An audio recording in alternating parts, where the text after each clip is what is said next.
Hey guys, R for Madness here again, outside. They've kicked me outside again, but I'm here to bring you a beautiful day from Southern California, and more importantly, another in our series of videos on our Smart 453 that we like to call Project Electric Blue Thunder, or something like that. We don't have a name yet, but I think that sounds good. So what we're going to be doing today is we're going to be installing our side window deflectors. You've already seen in our previous videos the engine modifications, our go pedal, our side scoop, our fender flare extensions, our side skirt extensions, our eyebrows, wheels and tires, spacers, interior components, armrests. We've done it all. So if you haven't looked at those, please make sure to check out our channel, see what we have for your car. And if you have any questions, you can always feel free to reach out and talk to one of our guys. We have customer service reps that are there to answer the phone and to get you all the answers to the questions you may have. But today, we are going to be installing these window deflectors. We already have one on the passenger side of the car, and what we're going to do is we're going to come close. We're going to detail the instructions to get these on. It's actually really simple. Double side tape, clean, prep, and install. So we're going to get up on the car close, and then we're going to show you step by step. So come on. All right guys, so step one, as with anything, your end result is only as good as your prep.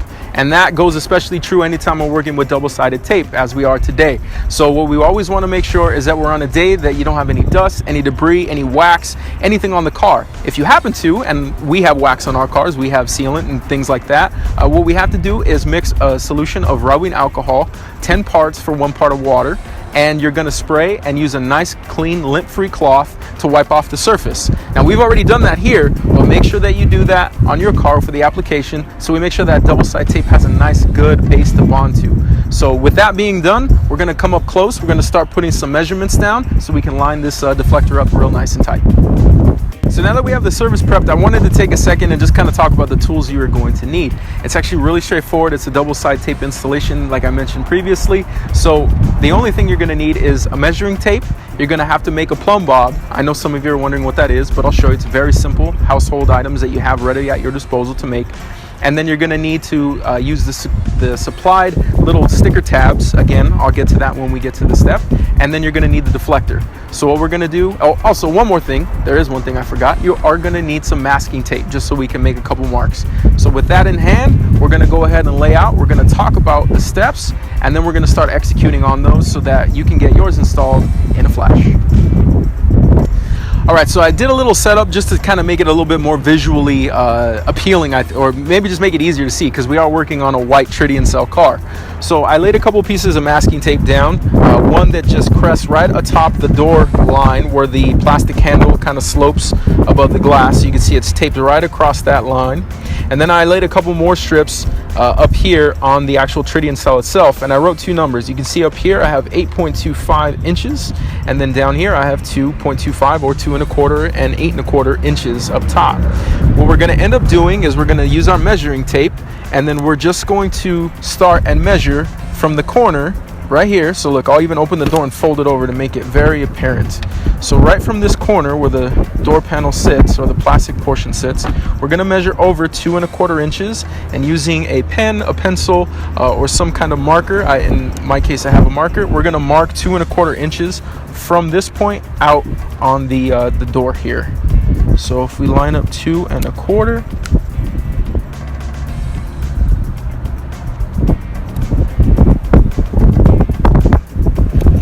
and then next what we're going to do is we're going to use that fancy plumb bob that I told you about to drop a nice plumb line down 8 1/4 inches from this line here. So what I'm going to do next is I'm going to measure up 8 1/4 inches just to get a rough idea where that sits, and I'm going to mark it on this piece of tape that I have up here. So just get our measuring tape out, take our cap off our marker, and then from our mark, so here I'm going to try and do this way. We're going to do 8 1/4 inches. So I have that just about here. Let's make sure.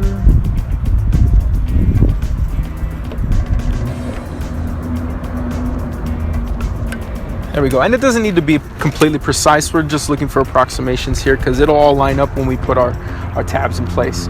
So now that we have our two measurements, we're going to go ahead and get the plumb bob, and then we're just going to find our first marking point for the little plastic tab that we use to give our guide sights so that we can lay down that double-sided tape on the deflector. So more with that in a second.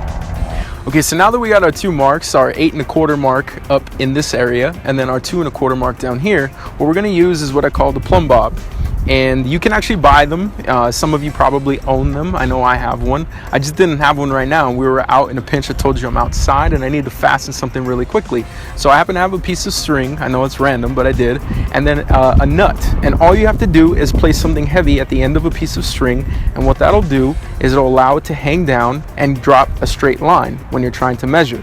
So what we're trying to do, and why we're trying to do this, is because on the installation of this deflector, there is no place for the deflector to actually flush mount or rest against in its arc, because it's very flexible.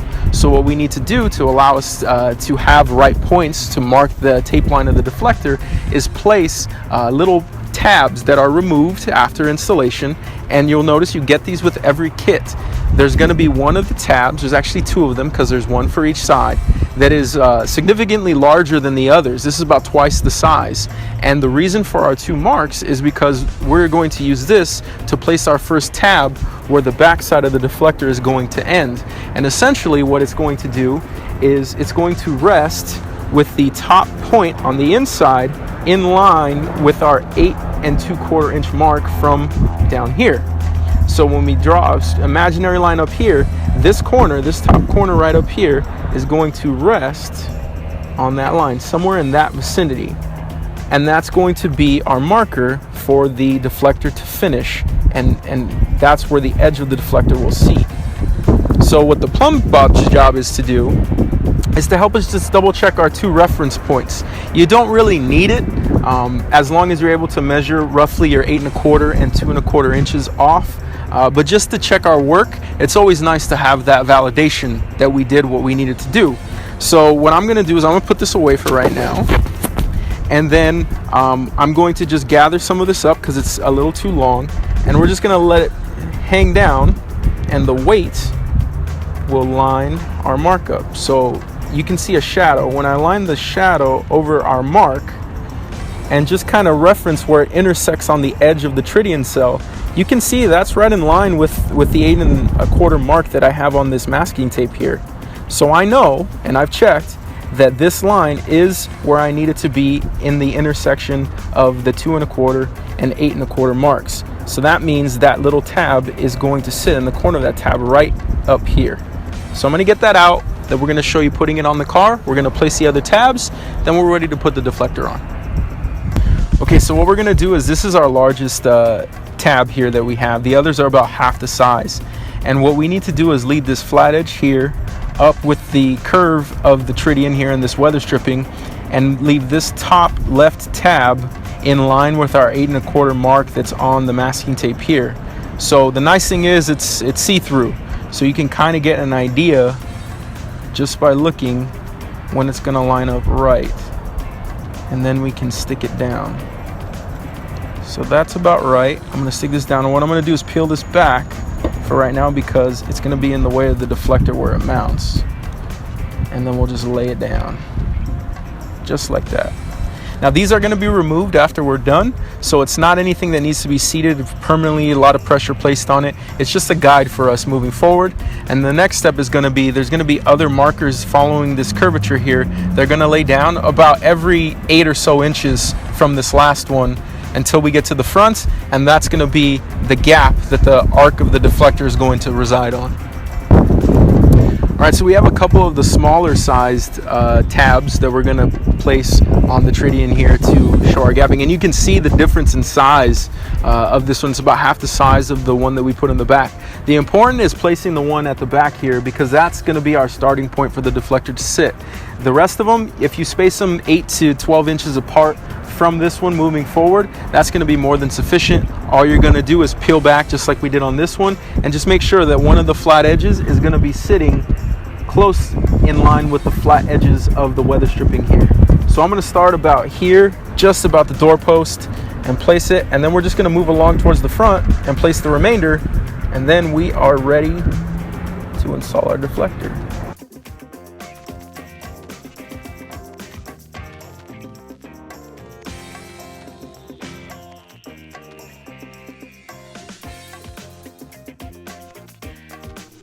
And that's it. So we're down with our tabs. We have them all in place, and we're going to go ahead and get the deflector, and then we're going to do a dry fitment. So we're going to show you how it's going to sit, and more importantly, where to start with pulling the tape.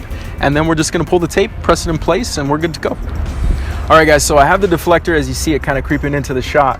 Now, the most important thing when setting the deflector and actually putting it in place, we haven't removed the tape or anything here, is the leading edge of the deflector, where the actual double side tape is coming off of.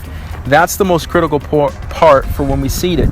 We want the top edge of the deflector to sit in line with the end piece of the tape here, so that when we lay it, and I know you can't see this, let me pull it back a little bit. So when we lay it in place, it's right in line with the edge of the tape. Now, the rest of those little tabs that we put in there, those aren't so much to give you a place for the tape to butt up against like this one is. What it's for is to just give you a spacing, so that when you look at the arc, because this is contoured, it does fit the shape of the tritium cell. It's just to give you an idea of you're running the gap evenly across these other tabs. So it does not rest up against the top of this. It just simply gives you a guide to measure your spacing from where the tape is actually touching the tritium, to make sure that it's consistent. So I didn't push down on this. I'm going to take it off again, and we're going to set it. But the most important thing to remember is the arc of the top of this deflector falls in line with the arc of the tape that we placed. That's why this is our most critical guy, because it's going to take care of the rest. The rest is a piece of cake once we get this down. So I'm going to remove this. We're going to talk about pulling the tape along, and then we're going to get it installed and fixed in place. All right, guys, so now that I got the tape, it's a little windy, but I'm going to work with it. What I like to do is pull a little section off and kind of flip it up towards the top, so that when I press this in place, it gives me the leading edge of the tape to start pulling on and pressing down as I go. So now that we have it up, we're going to do the same thing we talked about in the last shot, which is line this up. I'm sorry that my shadow is in the way. So now that we have that down, we'll just put a little pressure. And then what we're going to do is we're just going to use those other tabs to kind of get an idea of where this needs to sit, and make sure that our spacing is even. Again, this isn't going to be resting up against those tabs. More so, it's just going to give us a nice clean part to sit. The next thing that I want you to do, just to double check, is with your offhand to open the door and make sure that when you have it in a spot where you think is good and nice, you open the door to make sure you have no interference of the door with the deflector, because it does hang over. That's the point of the deflector. So now that we have it there, we're just going to position everything nicely, and then all you're going to do is start pulling the tape off as you go. It's real easy, gentle. Make sure to not put a lot of pressure while you're pulling the tape, and then just press down and just keep going with the tape as you go. It's really simple at this point. You can do about 6 to 8 inches at a time, just to let it seat.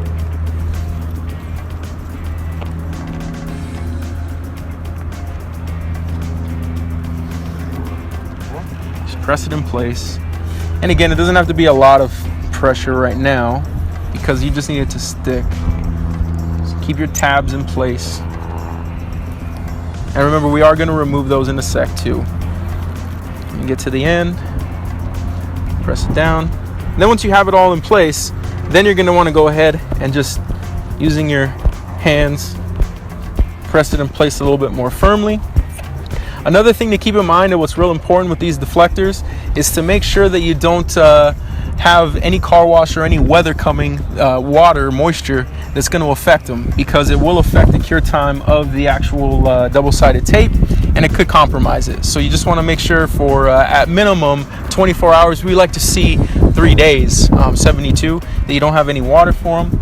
So now that we got that installed, it's all in there, it's nice in place, we can start just removing our tape. So I'm going to start at the bottom,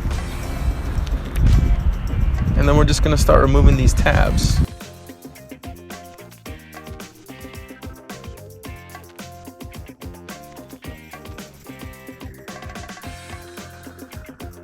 And that's pretty much it. So you can see, you open up, close, perfect. And then it's just going to help you with any of that runoff, with any of that sun that comes through, things like that. Now, another thing to mention, you can vary the amount that this actual deflector comes down over the door. The only thing is, just make sure that you check when you're doing that you have clearance when you open the door, because this arc is pretty consistent. So you can make sure that if you set this one right, you can still play with the up and down here and get it to come down a little bit more over the door itself. But otherwise, it's just nice to be able to run down the road with the windows cracked, or if it's a little humid. Some of the people, some of the states, you know, where we sell a lot of these is in the back east, where it gets really humid and they want the doors open and the windows open on the car, and they want something to circulate through there. So if you have any questions, please make sure to check out Smart Madness, madnessautoworks.com. Thanks for watching, and we'll come back with this, and you'll have a lot more videos in store. Thanks again.